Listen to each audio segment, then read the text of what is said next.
안방교실 4교시입니다 여러분.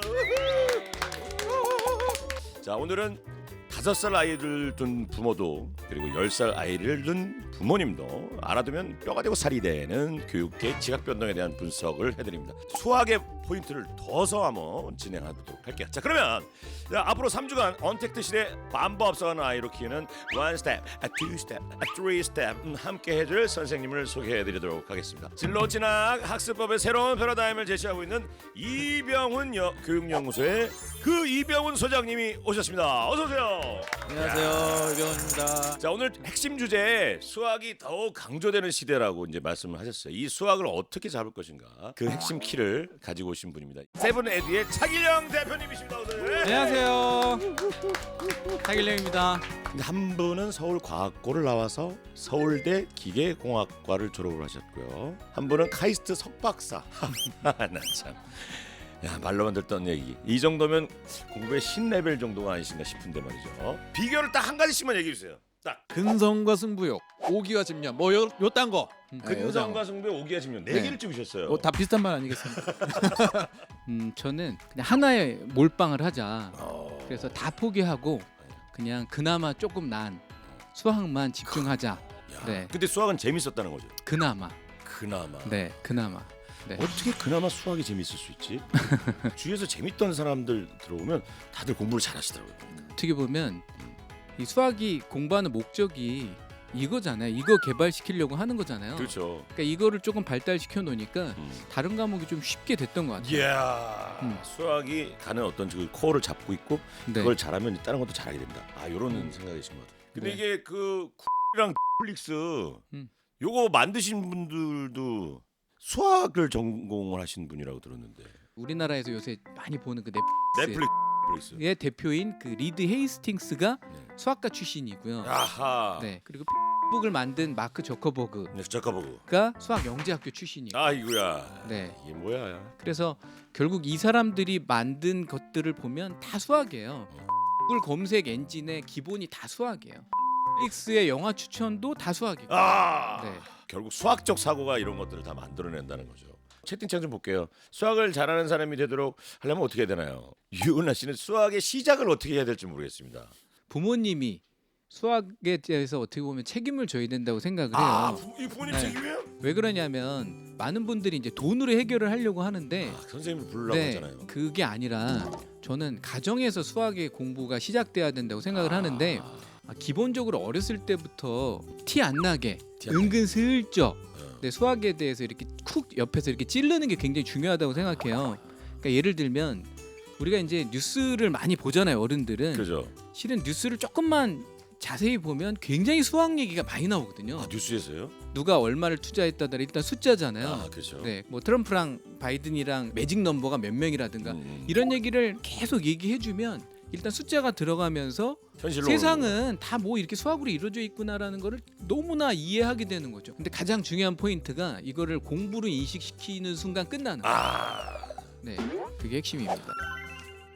자, 그러면 본격적으로 수학 도대체 언제부터 어떻게 시작하나요? 이 시기별로 수학 공부 습관 잡는 법을 좀 알려주시면 좋겠습니다. 먼저 초등학교부터 한번 짚어볼까요? 초등학교 입학 전에는 어떻게 이끌어주면 좋겠습니까? 일단 무리하게 숫자 교육을 하는 거는 저는 안 좋다고 보고 무리하게 숫자 교육하는 것을. 네, 아마 이거는 근데 잘 아실 것 같아요. 어렸을 때는 뭐 교구 가지고도 놀고 그렇죠, 교구. 가배도 하고 뭐 그런 저는 그런 거 되게 좋다고 생각해요. 아, 그런 건 좋다. 네, 실제로 창의력은 자연에서 많이 길러지거든요. 그러니까 정말 저는 뛰어노는 게 중요하다고 생각을 해요. 그래서 초등학교 수학을 잡는 데 있어서도 뛰어나는 그럼요, 거. 그럼요.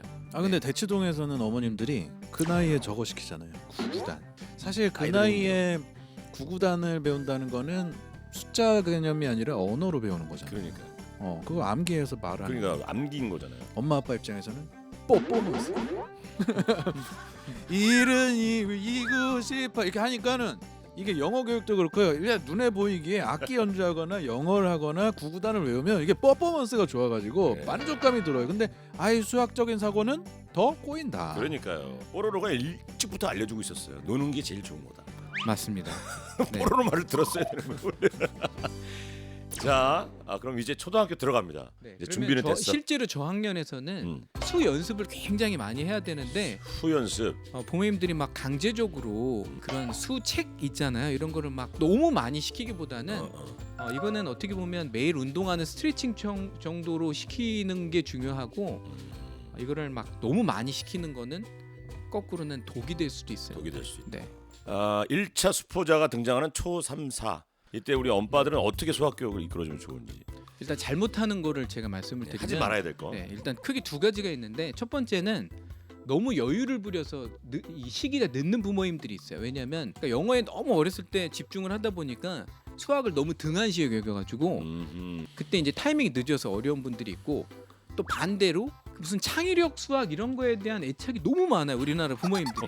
저는 수학 전문가잖아요. 근데 저는 창의력 수학이라는 용어 자체를 만들어낸 것 자체가 답답하거든요. 왜냐하면 그러니까 저는 교과 과정을 그냥 따라가되 공부 방법을 자기가 충분히 생각하는 방법으로 공부하는 게 창의력 수학이라고 생각하지 특별한 창의력 수학 교재를 가지고 자기가 원리를 깨쳐야 되잖아요. 본인 그렇죠. 스스로가. 무슨 네, 이게 근데 현실에서 그걸 혼자서 깨칠 수 있는 애가 많지가 않아요. 그러니까 이제 부모 입장에서는 교재로 학원 수업으로 그거를 유도시키는 거죠.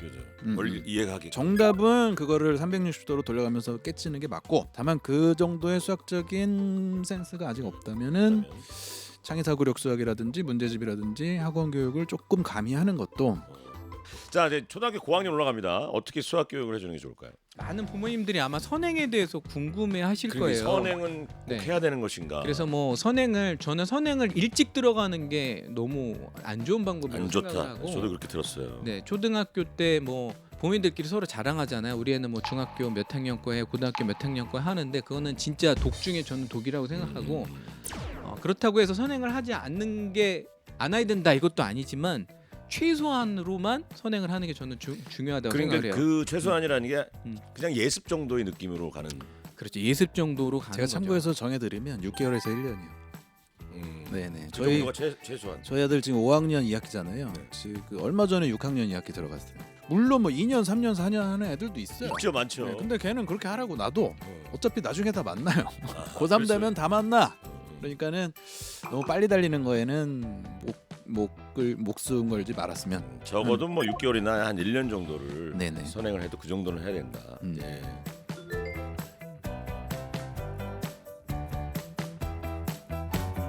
코로나19로 시작된 비대면 수업으로 교육계가 좀 들썩이고 있고 많은 분들이 궁금해하시는 강남에서는 요즘 어떻게 수학을 공부시킨다니?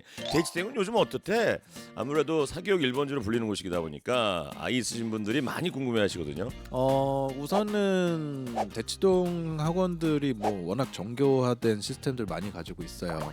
수업 방식부터 시작해가지고 온오프 융합형 교육도 많이 시스템 융합형. 네, 갖추고 있었는데 그런 것들이 이제 빛을 발하기 시작하는 모습들을 많이 관찰할 수 있고요. 두 번째는 어린 부모님들이니까 모를 수도 있어서 말씀드립니다. 네네. 서울대에서 드디어 정시에도 수능 점수만 보는 게 아니라 내신을 반영하겠다. 정시에도. 네. 수능만 잘 보는 걸로 안 되고 학교 공부도 똑바로 해라라는 코드를 예고했죠. 지금 현 고1부터. 대치동에 몰려 들어가가지고 막 영재원, 영재학교, 과학고 막 수학 공부, 의대 이런 걸로 해서 엄청난 아이들이 경쟁을 하던 차에 되게 황당해진 거죠. 이거 어떻게 도망가야 되나 이사 가야 되나? 학교 시험도 잘 봐야 된다 그러니까는 내신 따기 힘든 대치동 학교를 과연 가야 되나? 잘하는 친구들만 모여 있으니까. 아하. 이런 게 되게 어머님들 고민거리 중에 하나입니다. 옛날에는 이제 그 상위권 대학 중에서 뭐 논술이나 이럴 때 교과 과정을 벗어나는 거를 이제 내는 학교들도 있었거든요. 근데 그 뭐 어저께인가 신문 보니까 투도 한 문제인가 그 고등학교 수준을 벗어나는 문제를 냈다가 네, 입학 정원을 10% 줄이는 제재를 받았다고 그러죠. 테스트가. 그러니까 교과 과정에 있는 거 중에서 문제를 내야 그렇죠. 된다는 이제 얘기잖아요. 그거 이상을 내기가 아마 더 어려운 시대가 되지 않았나 이렇게 싶어서. 이제는 그럼 학교 공부만 열심히 잘 해도 그렇죠. 학교 공부가 실은 제일 중요한 거예요. 네. 학원가의 분위기도 많이 좀 바뀌었다는데 어때요? 학원가 분위기는? 이제는 비대면 학원이 어떻게 보면 대세가 되는 게 아닐까 이런 생각이 들어요. 사교육은 또 이제 빠르잖아요. 이런 쪽에. 그러니까 기술 개발을 더 먼저 해놔. 기술 개발도 빠를 뿐더러 사교육에서는 무조건 1대1이거든요. 그럴 수 그리고 이제 맞춤 교육이 대세가 되는 것 같아요.